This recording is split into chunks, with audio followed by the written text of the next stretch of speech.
Chris Colfer, you had more to do in the second season than you even did in the first season. What was your reaction early on when you realized that your character was going to have new opportunities this year to explore? Oh, it was just excitement. Because I remember in the pilot I had like 3 lines, and so it's been fun for me to watch the character grow and for the audience to grow up with him. And I really had no idea that the storyline was going to be quite the storyline until, we just kept getting new scripts with more material for it, and they kept writing towards it and writing for it, and then it's funny because my storyline was about bullying, and in the middle of us filming it is when all those horrible suicides started happening, and I think they realized that the storyline was more than just a storyline for a television show. It was a story that needed to be told.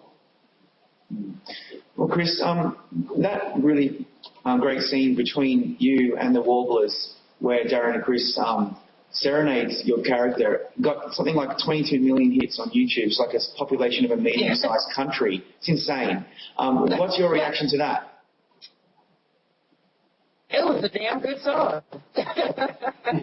I don't know. I mean, I think audiences really they love Kurt, and now they love Blaine and Kurt, and I think that was he was seeing like a utopia in his eyes, a place where people were having fun and being who they were and being accepted for it. So and he was he saw Blaine for the first time. So and of course it was like love at first sight. So I don't know. There's a lot of elements why I think people love that scene. But I personally think I love the song. The song was so good. The arrangement was beautiful.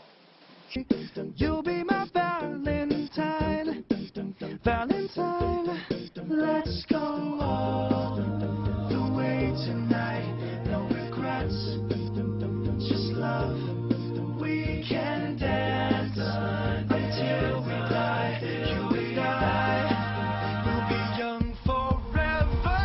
You make me feel like I'm living a teenage dream. The way you turn me on, I can't sleep. Let's run away and don't ever look back. Don't ever look. Well, because of all that extra screen time this year, and you almost had a show within a show being off at the other school for a good while, right. Did you consider at all moving maybe into the lead actor category this year rather than supporting?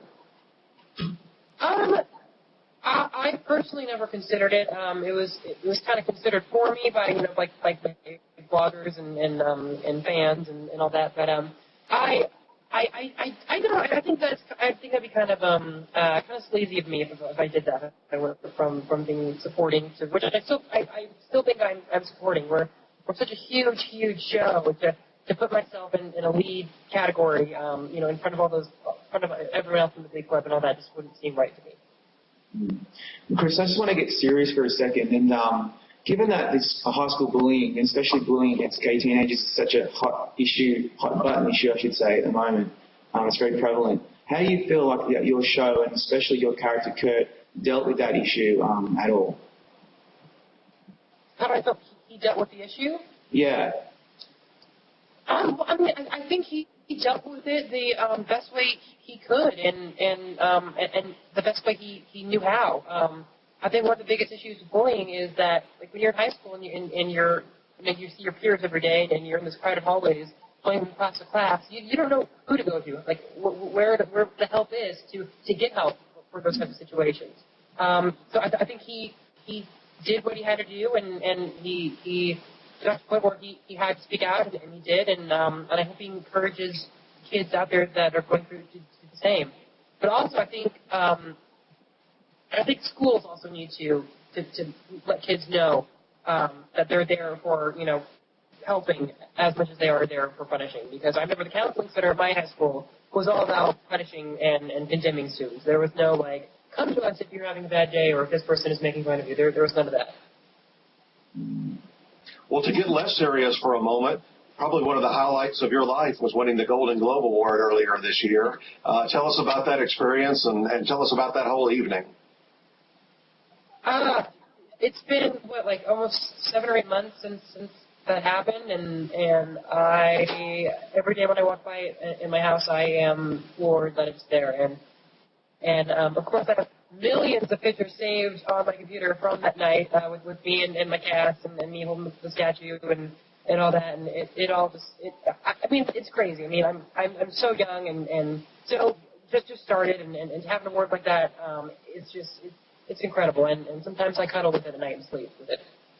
Well, Chris, if you're contending again in the supporting actor category, which we'll find out in a couple of weeks, you've got to pick your best episode. And just looking over the second season, you got to sing Victor Victoria in duets, and then you got to sing Lady Gaga and some other really well presented numbers in the Born This Way episode.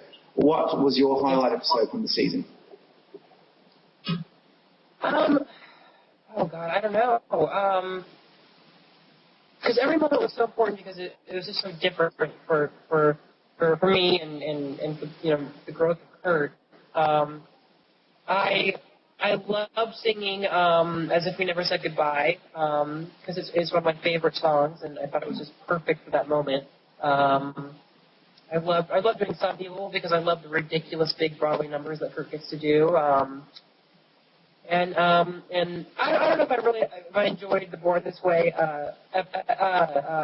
number because my shirt said likes boys and I was like, oh, I don't know if this is is this pushing it, this big likes boys T-shirt. but no, I mean it's impossible to take a moment because there have been so many.